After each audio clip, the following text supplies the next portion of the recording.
Hello all, this is Anime Octopus. Welcome to my channel. Today's fanfic topic is what if Naruto ate a devil fruit? Let's dive into this exciting crossover between the worlds of Naruto and One Piece, where we explore the incredible possibilities of Naruto gaining the powers of a devil fruit. Disclaimer: the content on this channel is for entertainment and discussion purposes only. I do not own any of the anime footage used in my videos. All rights and credits go to their respective creators and copyright holders. Let's get started. It had been 2 full years since the commencement of the Fourth Great Shinobi War against Madara's Zetsu army. Nearly all of the Shinobi Alliance had been decimated, including the forces of Kumo, Suna, and Kiri. Konoha had been fortified as a stronghold in a final effort to resist Madara's forces. Yet, it seemed futile. Madara's victory appeared inevitable after capturing the 9 Tails. Now, only the 8 Tails stood between him and the completion of his Moon's Eye plan. Madara stood to the side, watching as Naruto was bound to an altar, restrained by numerous chakra suppression and movement-restricting seals. With a twisted grin, he spoke. "How does it feel, Uzumaki? Knowing that you've lost everything. After all your efforts and proclamations, it must sting to realize that in the end, you were the one who lost." As he began extracting the Kyuubi's chakra, Naruto's pained screams echoed through the room. Madara reveled in the sound until he noticed something unusual: the Gedomazo was cracking. A fissure appeared, stretching from its open mouth to one of its eyes. "What is this?" Madara shouted, his voice filled with disbelief. The statue continued to fracture, its fingers crumbling and falling to the ground. The room filled with the sound of its collapse and the laughter of Naruto, who now wore a defiant smile. "It must sting, Madara, to come so close to your final goal, only to fail despite all your efforts and grand proclamations," Naruto said with a smirk. Madara's eyes widened in fury. "What have you done?" he roared, his voice trembling with rage. Naruto, barely able to speak, whispered just loud enough for Madara to hear, "I won." And with that, the largest explosion the elemental nations had ever witnessed erupted, obliterating the land of frost, where Madara's base was located. The explosion could be seen even from Konoha, and its tremors were felt across the entire continent. Many believed it to be the end of the world. Sometime later, in Konoha, the surviving tailed beasts, including Kurama, arrived to recount the events. They revealed how Naruto had saved the elemental nations by sacrificing himself to eliminate Madara and his army. The people of the village, torn between grief and admiration, devoted an entire week to honor Naruto Uzumaki. His dream of peace led to the unification of the elemental nations, becoming one single nation, a testament to his vision of true peace across the land. In limbo. "Huh? Where am I?" Naruto asked, looking around. All he saw was an endless expanse of white. Suddenly, he noticed a man sitting cross-legged in the distance, clad in a large red coat. "Hey, excuse me, am I dead?" Naruto called out. The man turned around, smiling. "Sure are, kid. You went out with quite the bang, though," the man said, laughing heartily. Naruto frowned in confusion. "Wait, how do you know what happened to me?" The man gave him a bemused look. "I saw it all from here, of course," he replied, pointing upward toward a screen that displayed various scenes. On one, a pink-skinned being with an antenna was battling a golden-haired warrior. "Kami herself allows me to watch everything from up here. She even requested I share a bit about my world with you so I can send you there for a second chance at life. Oh, and by the way, the name's Goldie." "Roger," he said, extending his hand. "Naruto Uzumaki Namikaze. Nice to meet you," Naruto said with a grin, shaking Roger's hand. He then sat down beside the former Pirate King. "So, Kami's giving me another shot at life, huh? No point in wasting it. So, what's your world like?" Naruto asked, his enthusiasm clear. Roger couldn't help but smile at Naruto's attitude. It reminded him of his younger self, though he acknowledged that Naruto had faced far more hardships at such a young age. Roger began explaining the intricacies of his world, from the world government to the various pirates Naruto would likely encounter. He detailed the Grand Line, its unpredictable nature, and the challenges of traversing the new world. He also introduced Naruto to the concept of devil fruits and their extraordinary abilities. After describing the history and mechanics of the world, Roger offered practical advice: how to use the seas to his advantage, how to acquire and maintain a ship. Finally, he handed Naruto 2 letters, one addressed to Silver's Rayleigh and the other to a red-haired pirate named Shanks, the captain of the red-haired pirates. Naruto found the name somewhat amusing, as it reminded him of his own mother's red hair. Roger gave Naruto a knowing grin. "Ah, thinking of your mother, are you? I'll be sure to pass that message along when I see her on the other side." His words brought a small smile to Naruto's face. "Well, that's about it, kid," Roger continued. "Oh, except for a couple more things. Kami doesn't want you overexerting your chakra, so you won't be able to use most of your jutsu. You'll still be able to walk on water and walls, though, and your sealing techniques are good to go. From what I've seen, they're quite impressive."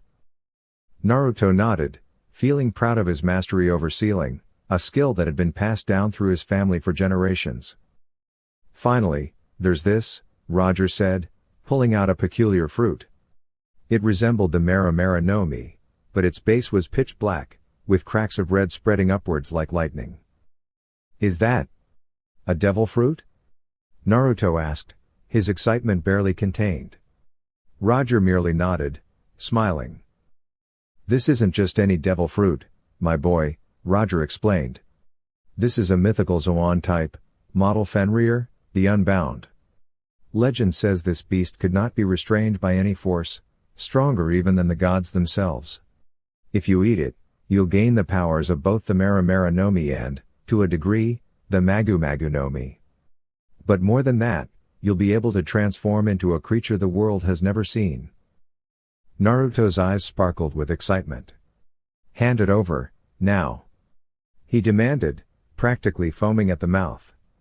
Without hesitation, he snatched the fruit and devoured it in one gulp. "Ugh! It tastes terrible." Naruto gagged, pulling a disgusted face. Roger collapsed in laughter. "Oh, I forgot to mention," Roger choked between laughs, "all devil fruits taste absolutely vile." You're a dead man." Naruto coughed, glaring at Roger as his body shuddered from the horrid taste. Before he could react, Roger playfully kicked him from behind, sending him tumbling. "You'll have to catch me first, brat," Roger called out, his laughter echoing in the distance as Naruto descended.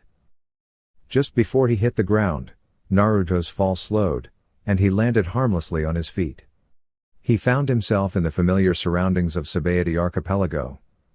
Glancing down, he noticed his attire: black boots, black pants, and an open orange button-up shirt. To his dismay, he realized he had reverted to the age of 14. "So, you want me to find Rayleigh first, huh?" Naruto muttered to himself. "All right, I'll play along." As Naruto made his way through the archipelago, the sound of explosions caught his attention. Following the noise, he came upon a chaotic scene. Fires raged, and people, many of them shackled, fled in terror. It didn't take long for Naruto to piece together that they were slaves, likely victims of the celestial dragons, as Roger had told him. In the distance, Naruto spotted 3 young women running for their lives. The tallest had lime green hair, the shortest black hair, and the one in the middle had orange hair. They were abruptly halted by a vice admiral, identifiable by his long white coat. He was dressed in a red suit with a marine cap on his head, and a tattoo snaked up the left side of his neck. "That's not good," Naruto muttered as he saw the man's hand transform into molten magma. "No, that's terrible." He sprinted towards the girls, determined to intervene.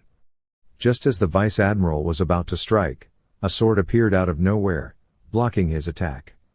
The blade belonged to a man clad in a white hooded jacket, revealing only the bottom half of his face, a short, white beard. Seizing the moment, Naruto leapt towards the vice admiral, his left fist turning black with red, glowing cracks and claws at his fingertips. He slammed his fist into the man's head, sending him crashing through several buildings. Naruto landed beside the girls, his eyes wide with urgency. "We need to get out of here now. That's not going to keep him down for long." "That would be a smart thing to do, kid," the man said, taking the hood from his head, showing his white long hair and white beard. He also had a scar running across his right eye. He also wore a pair of silver glasses. Naruto's eyes widened when he saw who it was, but before he could say anything the man turned to the girls. "Can you three still move?" The one with black hair shook her head. "We're too weak, we haven't been fed in a couple days." Before Rayleigh could speak, a sudden glow from behind caught his attention, causing the girl's eyes to widen in astonishment. He turned to see an enormous, black and gray wolf, towering over him at twice his height, with an imposing, muscular frame. The creature's glowing blood-red eyes and the fiery glow emanating from its mouth made it seem as if it could unleash a torrent of flames at any moment. Its forearms, up to the triceps, and its legs, up to the knees, were jet black, crackling with red energy. Chains, seemingly broken from its restraints, loosely draped across its body, swaying as the beast stood. Rayleigh, shocked, instinctively prepared to attack, only to be interrupted by the wolf's deep, familiar voice. "What are you waiting for, Rayleigh? Get the girls on me so we can get out of here." The beast's tone was unmistakable, and Rayleigh, still surprised, asked, "Kid?" The wolf gave a confirming nod, revealing its identity as Naruto.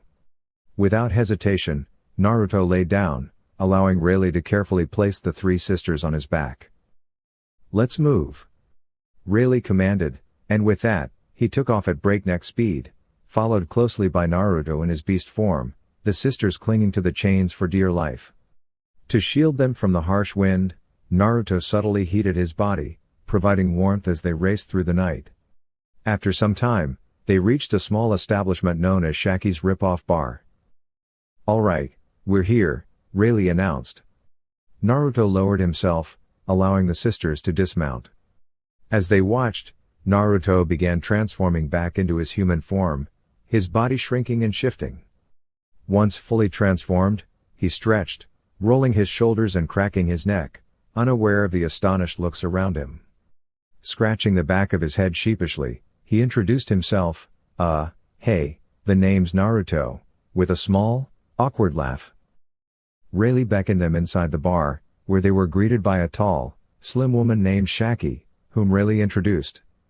Alongside her was a smaller woman carrying a snake staff, known as Neon. Neon explained that she had come to retrieve the girls and escort them back to Amazon Lily, but they would need to wait until the situation calmed down, as an admiral was expected to arrive on the island following the recent attack on the celestial dragons. Once the girls realized they would be staying for a while, they quickly lay down and fell asleep, exhausted. Rayleigh glanced at Naruto, who was quietly watching over the sisters, shaking his head. Having encountered many people with varying backgrounds, Rayleigh had developed a sharp intuition, yet the only thing he could sense from Naruto was an overwhelming amount of experience, far too much for someone who appeared so young. "How do you know who I am, Naruto?" Rayleigh inquired, his curiosity piqued. Naruto, startled out of his thoughts, responded, "Oh, I almost forgot, here," handing Rayleigh a note from Roger. Rayleigh unfolded the letter and began reading, his eyes widening with each sentence. By the time he finished, a smile had crept across his face. Well, Naruto. I appreciate you bringing this to me. It's been a long time since I heard from my captain. According to what he wrote, it sounds like you've had quite the adventure. If I understand correctly, you're not as young as you appear, are you?" Naruto chuckled. "Yeah, I'm actually 18, but age doesn't really matter to me."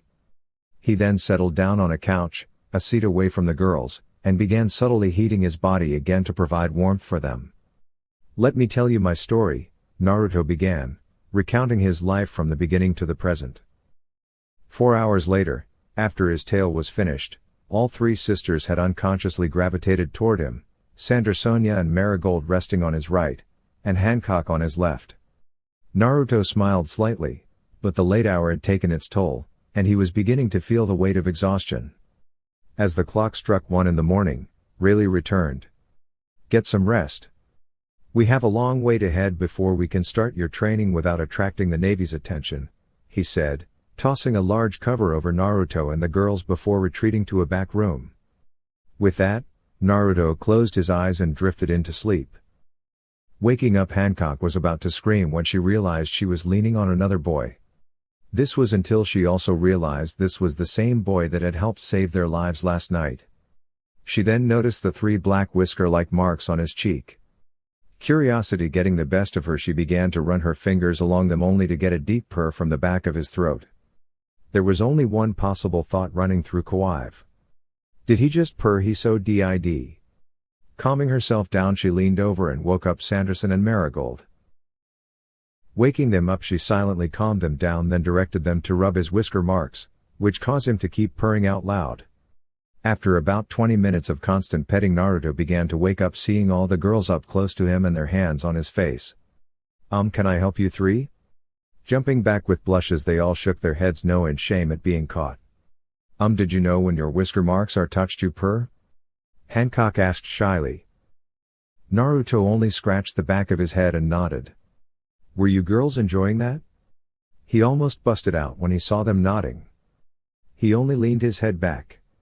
"Well, if it entertains you, go ahead. It's like getting a face massage for me," he said as he closed his eyes.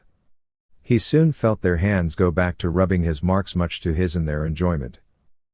This was the image that Neon, Shaki and Rayleigh came to see. Neon let out a loud cough which scared the girls into a sitting upright position with embarrassed look on their faces. "Damn it. I was enjoying that too," Naruto said as he opened his eyes, looking at a smirking Rayleigh. "We decided that we'll be sailing to Amazon Lily with a coated ship, that way we can slip right past all of the Marines," Rayleigh said as Naruto and the others nodded. Naruto followed him to a ship coated in bubble-like material. The ship wasn't anything special, just a normal everyday ship.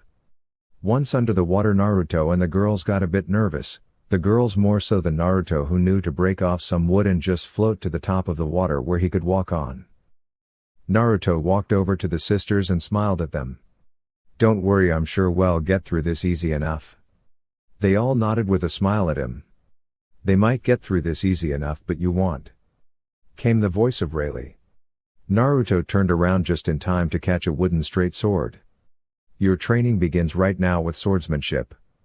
Naruto only sighed as he could tell Rayleigh was about to kick his ass. And after about 2 hours of non-stop sparring, Naruto really wished he had Kurama with him. While he was harder to damage thanks to his devil fruit, of which Rayleigh didn't seem notice as evident on the bruises that were all over from his legs to his shoulders. Naruto simply stood up looking at Rayleigh while breathing normally, just in some pain from the hits that landed. Which were most of them. "So how did I do?" Rayleigh smiled. "You actually did very well. All of your reflexes are still in top condition. Because of that, there were a couple of your strikes that almost got me.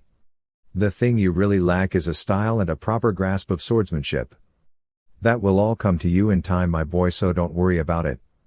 Just go get some rest and we'll continue in a couple hours." Naruto did as he was told and went to sleep for a while until waking up to the sound of water slowly going by. He walked onto the deck of the ship to see Hancock looking at the other two's back.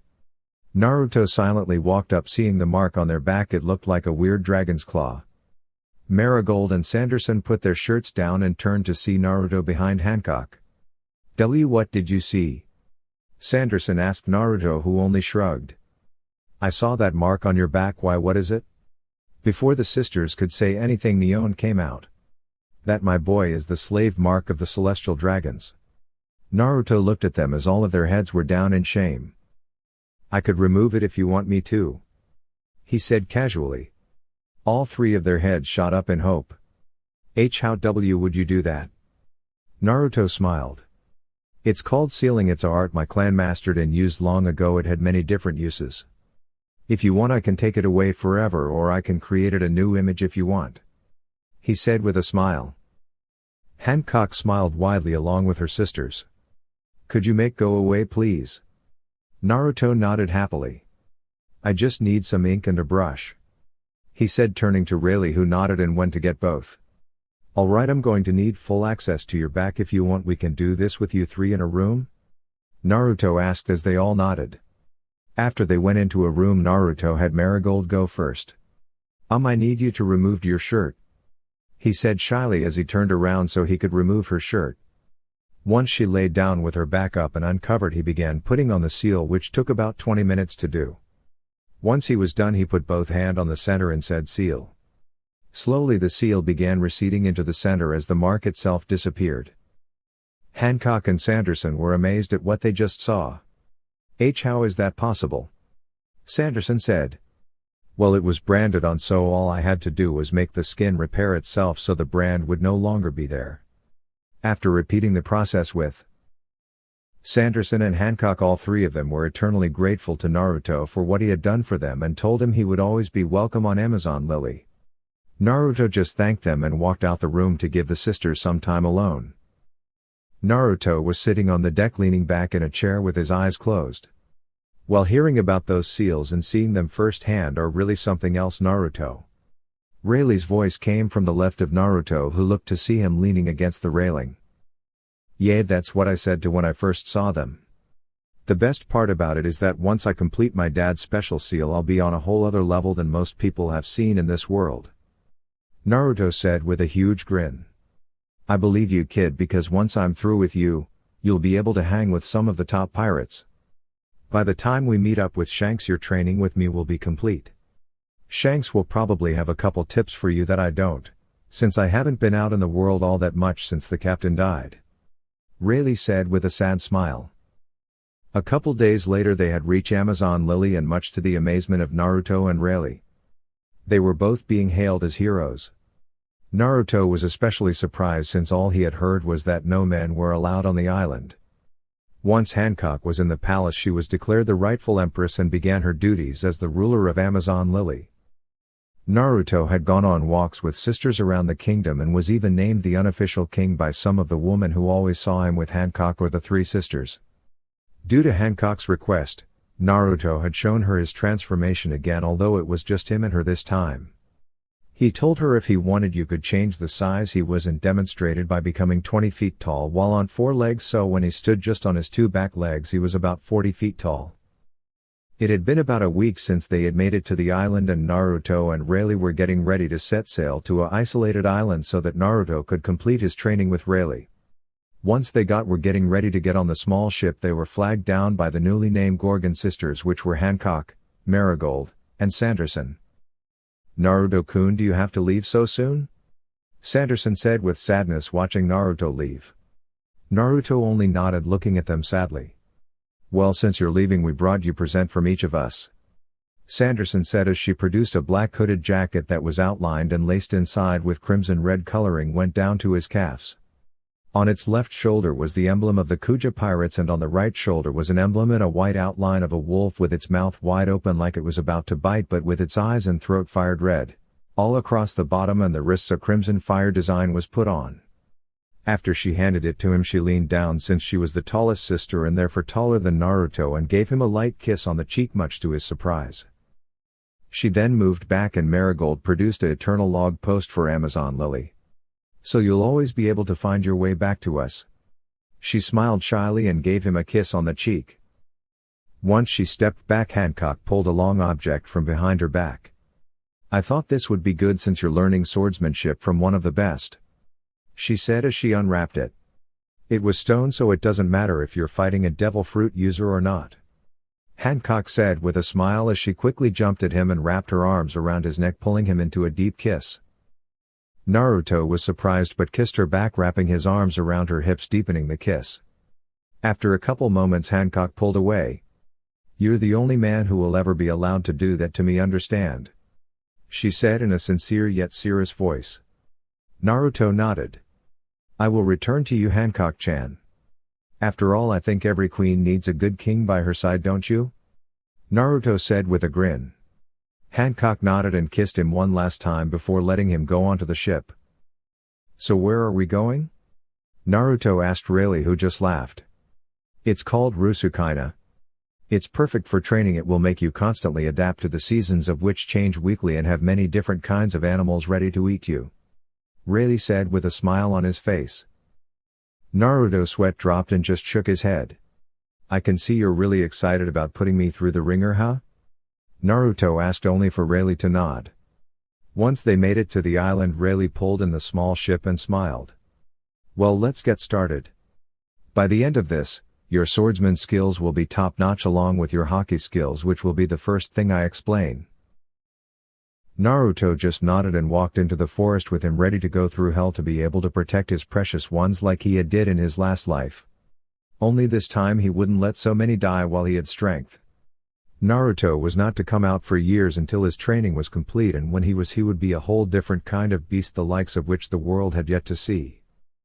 3 years later, Naruto was on the island alone as Rayleigh had left 1 year earlier.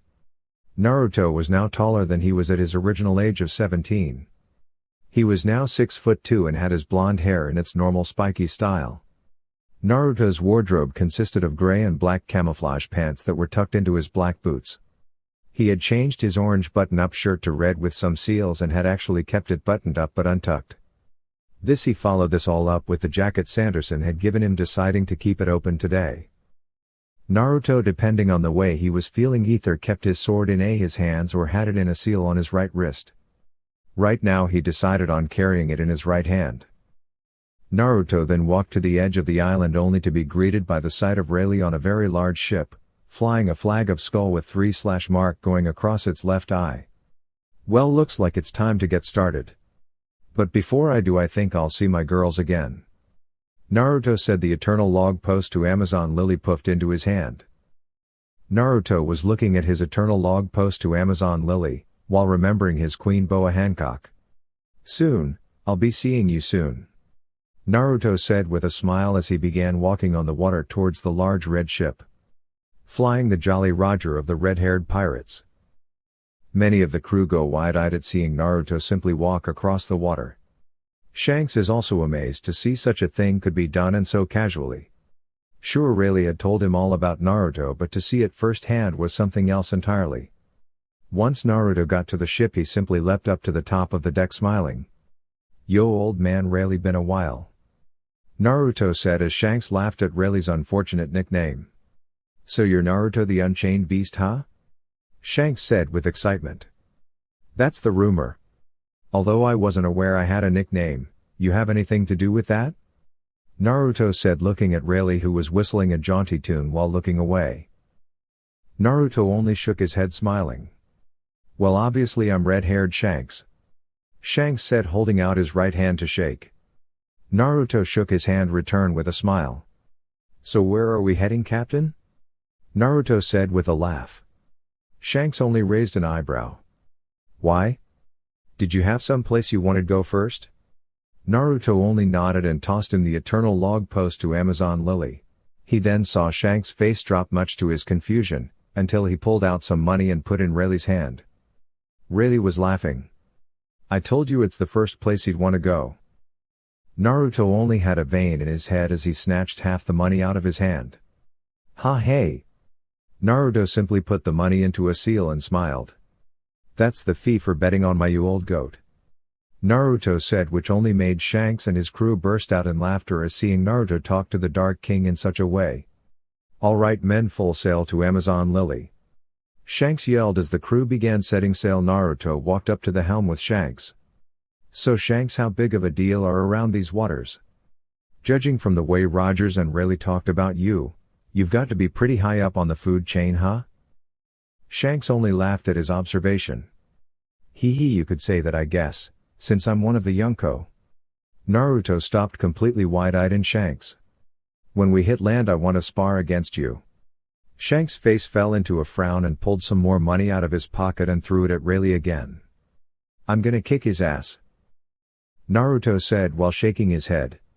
Shanks just laughed at that. Please, kid, you might as well take on Whitebeard while you're at it. There aren't too many people left from their age of pirates. But the ones that are all strong beyond comprehension. I myself don't know if I could take Rayleigh if it was one-on-one fight. After all, he is the one who taught me how to use a sword, just like you. Naruto nodded then smiled. So we're students of the same teacher, huh? I guess that makes us brothers of a sort, huh? Shanks looked at him wide-eyed for a moment before smiling and nodding. Ha ha ha, I guess you're right. From now on we're brothers, Shanks said as he dapped him up. Naruto let go of his hand and was thinking about how strong Shanks could really be. Hey Shanks, can you do something for me? Shanks looked at him confused. Depends on what it is. Naruto smiled. I want to measure my haki up to yours, so I want to unleash the full force of my haki and then I want you to unleash yours. Shanks only thought about it for a second before nodding. Hold on a second though. Hey. Everyone Naruto and I here are about release our full haki, so try not to faint, got it? Getting in yes captain from his crew. Shanks nodded to Naruto telling him to proceed. Naruto then released his full haki and the wood began to creak and crack under the pressure. Some of the lower crew members were brought to their knees under the mighty pressure.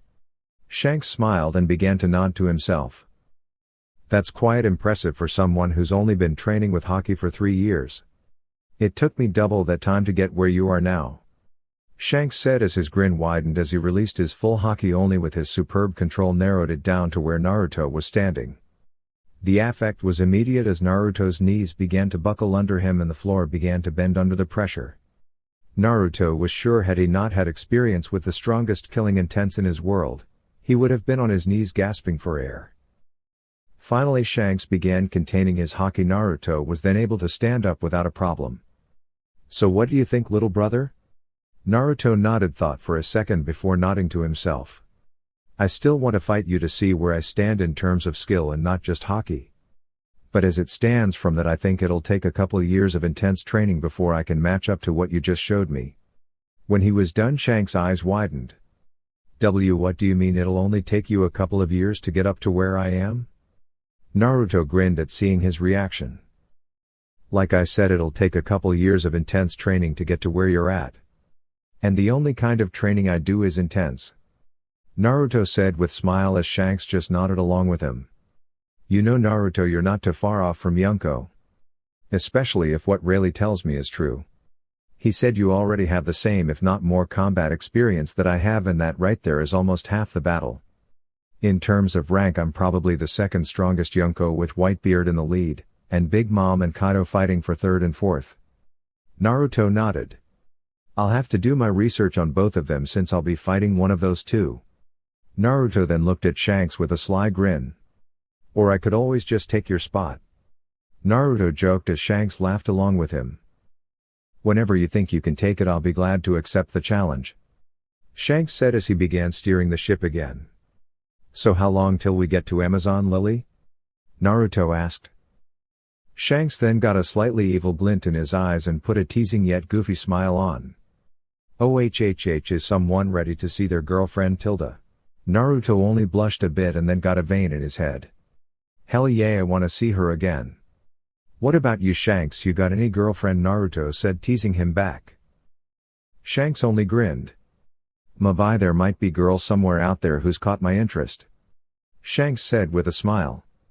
But if I did have a girl out there, it would have to stay secret, otherwise she would be in a whole lot of danger, Shanks said, getting a bit more serious.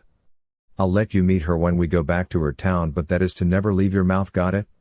Shanks said with stern look, making Naruto nod. After all, we can't all have warlords as your girlfriends now, can we?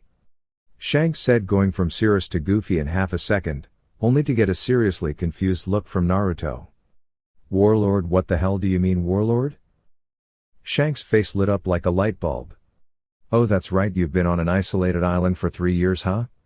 Well, the world government has 7, he was cut off by very upset Naruto. I know what the 7 warlords of the sea are, Shanks. But I also know Hancock-chan hates he world government, so what did they do to make her join them? Naruto said with very concentrated look, thinking about the things the world government would pull, which was just about everything. I don't know, but whatever it is, I'm sure it's not good. The world government isn't known for asking nicely, Shanks said in a somber tone. He then put a hand on Naruto's shoulder, who nodded. Let's just get there, so I can talk to her about it. Captain! There's marine ship at the island. The man in the crow's nest yelled down. Shanks began turning the ship around to get on the island from the back. Naruto, you can walk in the front door if you want. We're gonna hide the ship, so it doesn't cause problems for the Kuja pirates. Naruto nodded and then ran to the edge of the ship and jumped off and began running across the water. It only took him a couple minutes to reach the docks. Once he got there, he jumped onto the docks and began walking towards the palace. He had his hood down so everyone would see his face. As he walked through the inner city, all of the women began cheering at having their unofficial king back. The 30 or so Marines who were waiting outside guarding the royal palace were confused when they heard cheering coming from the city. They then noticed a man in a long black jacket was walking directly towards them. "Halt!" one of them said as the others began to draw their weapons, only for an invisible wave of energy to hit them, knocking them out. "Idiots!" Naruto muttered as he walked into the palace, much to the amazement of the Amazons, as he had just knocked out all of them without lifting a finger against them. Naruto was walking towards the royal hall where meetings were held. He could hear raised voices coming from them that sounded like Hancock. Naruto was able to make out something like 10% is more than enough. Naruto then came to the door and kicked it open, catching everyone's attention. The said Marine was a Vice Admiral named Cancer, who had slicked back blonde hair, shaded glasses with scar running across his left eye and a cigar in his mouth. "Who the hell are you? This isn't shut up. You foolish man," Hancock said with venom. Then before she could move, Naruto was already in front of her with his arms around her waist, kissing her deeply. Hancock wrapped her arms around his neck. After a couple minutes of non-stop kissing, much to the delight of Sanderson, Marigold and especially Hancock, there was cough that came from the Marine Vice Admiral. Naruto then pulled away, much to Hancock's dismay. He then turned to look at the Vice Admiral. "Can I help you?" Naruto said, annoyed. "Yes. How the hell did you get in here? I ordered my men not to let anyone interrupt this meeting." Naruto shrugged. "I think they were sleeping when I saw them," Naruto said innocently. Cancer, however, was less amused and grit his teeth. "It doesn't matter now anyway. Back to what we were talking about, 10% is too low, we at least need 15%, otherwise we'll be forced to." The Vice Admiral was cut off as an enormous amount of haki was released, of the likes he'd only seen from higher Vice Admirals who had conqueror's haki. He was only able to stand for a moment before dropping down to one knee. What's going on?" he said, trying to keep conscious. "What exactly did you mean when you'd be forced to do something? Because you stopped mid-sentence, so couldn't hear you. Perhaps you would like try and say that again," Naruto said as he got dangerously close to the Marine. I was saying we'd be forced to take the 10%. Naruto nodded with a smile. "Good, that's what I thought you said. Now get out," Naruto said as he released his haki, then watched the Vice Admiral walk out with his tail between his legs. "That was great, Naruto-kun," Hancock said, hugging him tightly. Naruto smiled and hugged her back. "So how have my girls been doing, he asked, looking from Hancock to Sanderson, then to Marigold. Sanderson was the one who spoke up. "We've been all right. As you can see, we had some pest problems, but besides that everything is going great," she said with a smile. Hancock looked Naruto up and down.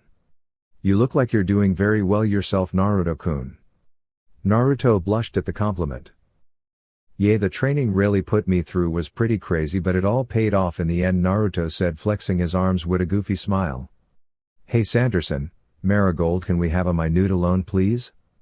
Both sisters nodded, then bowed and finally walked out of the room. He then grabbed Hancock's hand and led her to the outside balcony, all while gently giving her hand gentle, little kisses. "Hancock, tell me what happened that you were forced to join up with the Navy," Naruto said in a serious yet soft tone. He brought Hancock into a deep hug from behind as he wrapped his arms around her waist and put his head on her shoulder. She gently brought her hand up, caressing his whisker marks, electing a deep purr from him. "How long have you been waiting to do this, Naruto said with his eyes closed as he was in heaven from receiving this facial massage. "I've been waiting ever since you left, my beloved," she whispered in his ear, sending a delightful chill down his spine. Naruto turned around to face him and gave her a quick kiss. "Hancock, what happened with the Navy?" he asked again. Hancock put her head down in shame. "Hey, it's okay, whatever happened we'll fix it together." Naruto said as he lifted her head by gently holding her chin up. The said if I didn't become one of the 7 warlords of the sea they would send the Buster Call on Amazon Lily and wipe them off the map like they did to Ohara. Hancock said with tears forming in her eyes. Naruto quickly pulled her into a deep hug, running his hand through her hair. Don't worry, I promise in just a few of years the Marines won't dare come anywhere near Amazon Lily. Naruto said as he looked down at her smiling.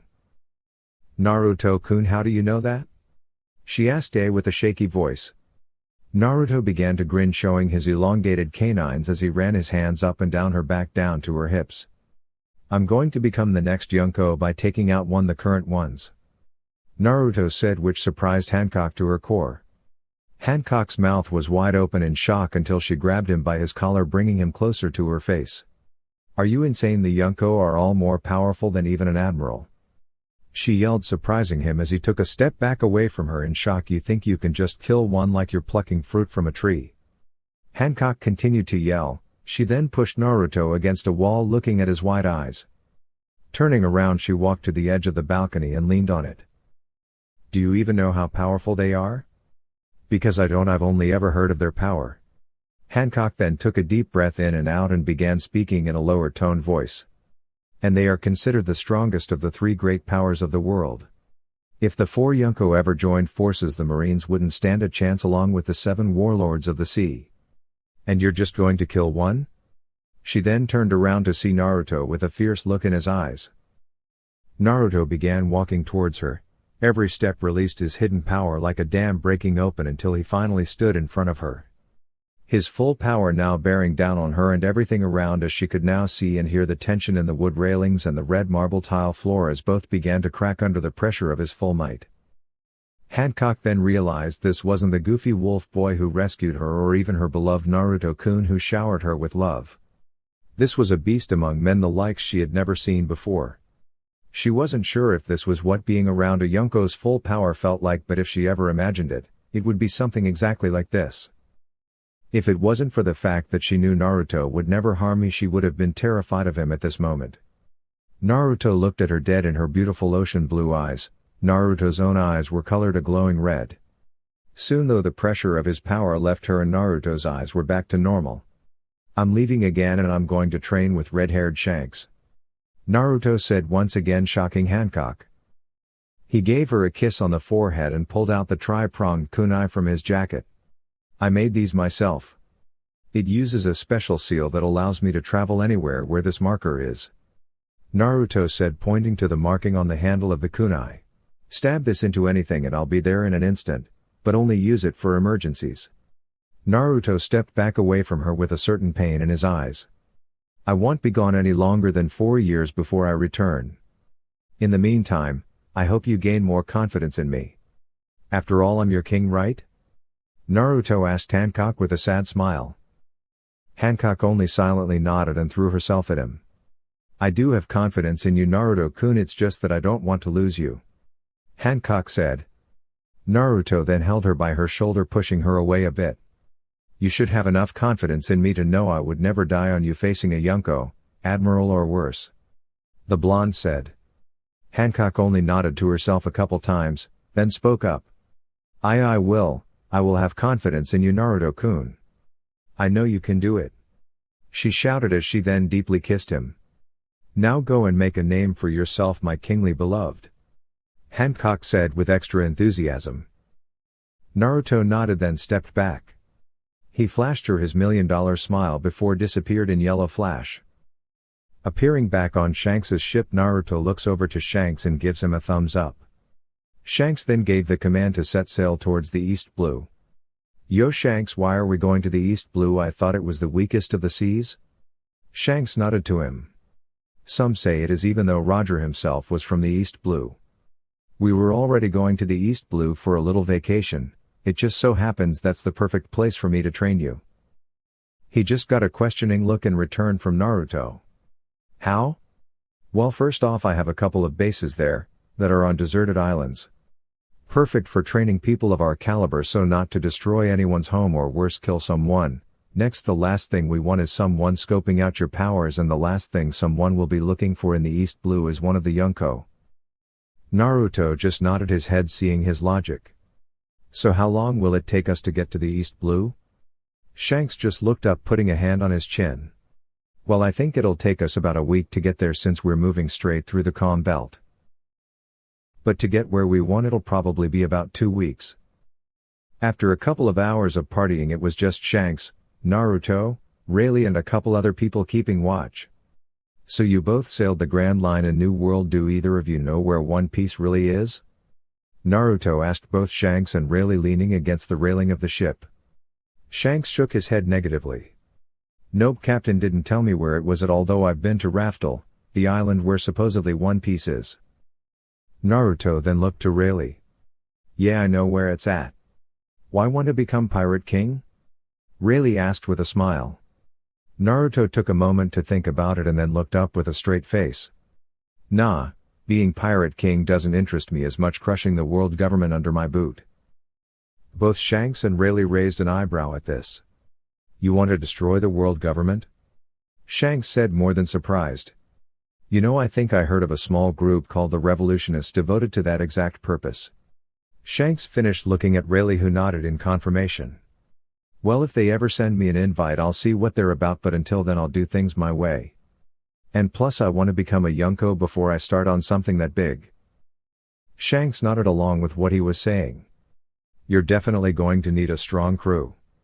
Being a Yonko isn't just about being the strong, you're going to need strong people to follow your lead, although I'm sure you'll find them along the way. Shanks said with a smile. Naruto only widened his eyes. I know the perfect place to get people for my crew. Naruto said with an evil grin. Shanks and Rayleigh just looked at each other a little worried. Rayleigh was the one who decided to speak up. Oh? And where exactly is this place? Naruto then looked him in the eyes. The same place we first met. Rayleigh's eyes widened a bit. That's actually an excellent. You'll be pissing off the world government and hopefully gaining some strong crew members. The only other option would be to go to Impel Down, and that's not worth the risk of getting caught. Naruto then nodded to himself. Since we're passing by Sabaody, we could actually do it in a couple days and get your crew started with whoever would decide to join. Naruto smiled and nodded toward Rayleigh as Shanks began changing their heading a bit. Alright boys.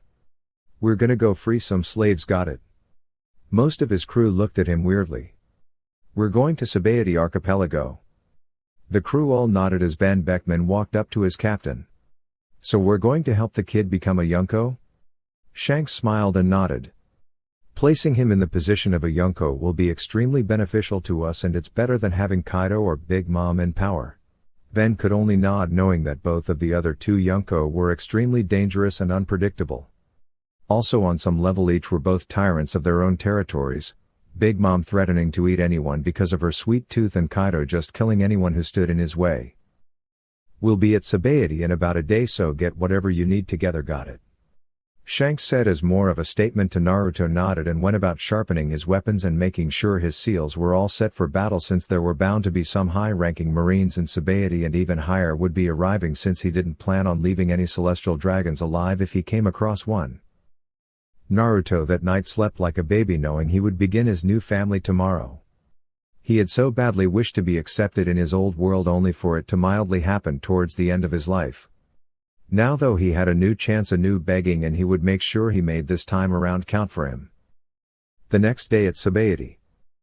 Alright Naruto, you're going in on this one alone. We're going to keep the ship hidden in Grove 21. Having a Yonko show up in the middle of anywhere would cause a lot of fuss, not to mention we don't want the celestial dragons running away with their slaves. Naruto nodded and let Shanks continue. Just make sure you get a couple people to join you. You don't want too many people since you don't even have a ship yet. Naruto gave Shanks a salute and jump of the ship and began walking towards Sabaody. So all I need to do is go to the action house and I'll be set. Naruto thought to himself as every so often he would swipe his hand across a wall, tree or object of some sort to put a Hiraishin seal on. As Naruto kept walking, he noticed the area was getting better looking, like more high-end. Been a long time since I've been here, but I think I'm headed in the right direction. Bingo tilde. Naruto sung in his head as he saw a celestial dragon walking with a train of female slaves behind him. The noble was walking right towards Naruto's direction, much to his pleasure. He then walked right in the nobleman's path. Just as he was a couple feet away from the nobleman who was about to say something, Naruto unsealed his sword with the quickness. Before anyone could make a move, the nobleman's head was rolling on the floor along with his motionless body. The guards were so shell-shocked at what they'd just seen they froze. Which in the presence of a trained killer is the last thing you should do. Before they could even look back towards Naruto, he had already slayed 5 of the 10 soldiers. The only problem for the ones that noticed him didn't notice the kunai by their feet as they all began to draw their weapons. Before they could even pull them out, they had all been killed in a flash of yellow. Naruto looked around and shook his head in a disapproving manner at the lack of skill these security guards had. He then looked towards the train of female slaves. Out of all of them, the 2 most beautiful were the 2 up front, but not only because they were just simply beautiful. You could tell by their physical condition that they were both fighters and skilled from the looks in their eyes. He could tell when he was being analyzed carefully. After slowly walking around and picking up his Hiraishin kunais from on the ground, then sealing them back up, he walked up to the ladies and with a few trained swings the chains fell apart, releasing the females from the chains. Almost all of them took off except for 2 that Naruto had figured as trained fighters. The first girl was 5 feet 7 inches and had dark tan skin, with hazel brown eyes and light brown hair that was put up in a ponytail.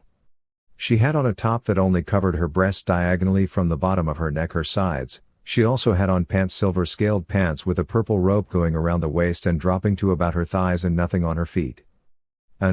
Christy Montero. The second girl was only 5 feet 4 inches but in a lighter tan complexion. She had dirty blonde hair that was short yet spiked out towards the back of her head, and her eyes were dark brown.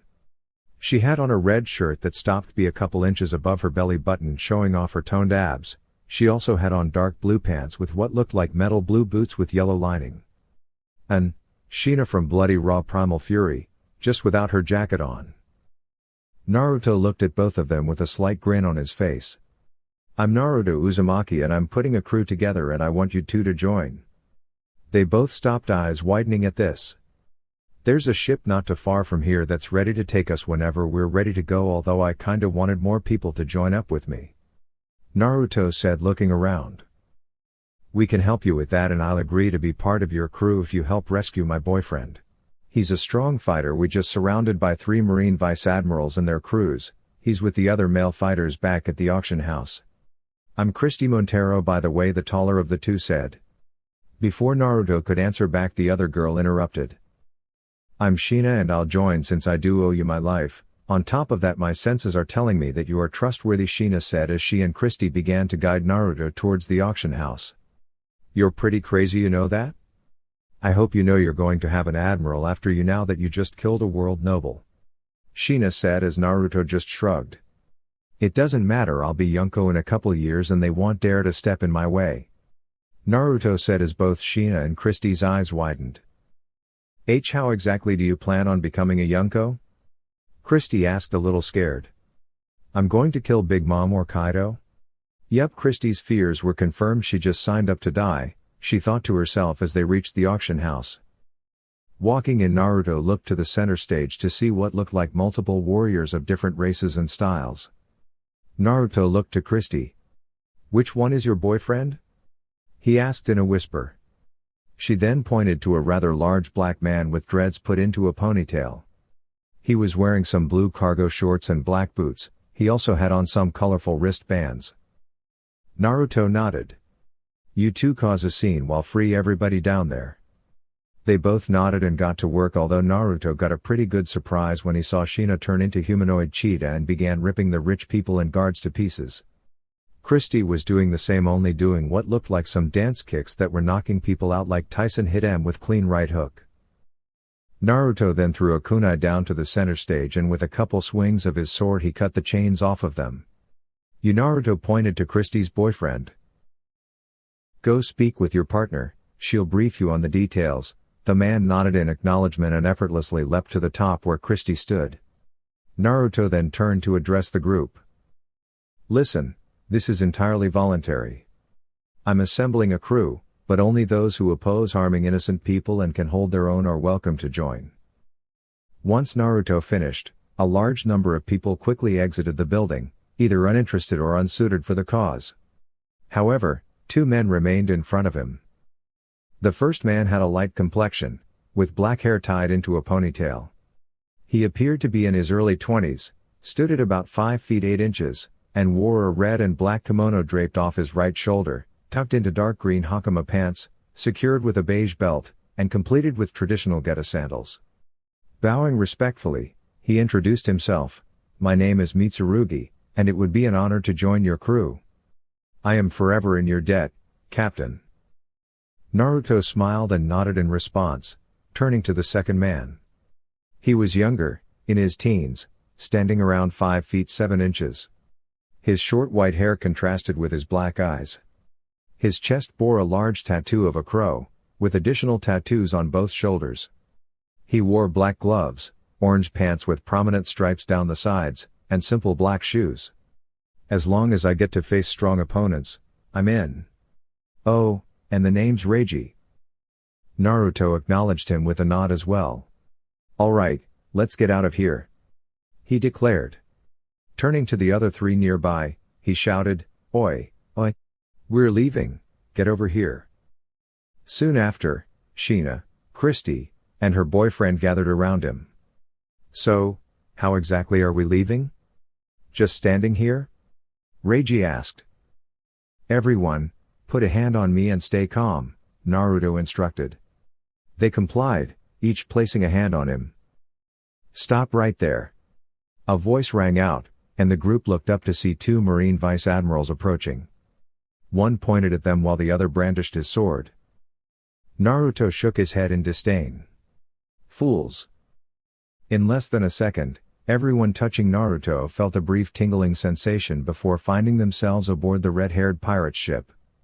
As they regained their bearings, they began to recognize their surroundings, the ship and its crew. But what truly struck them was the sight of the man himself, red-haired Shanks, descending the steps toward their new captain. Shanks smiled and clapped Naruto on the shoulder, then glanced at the five newcomers.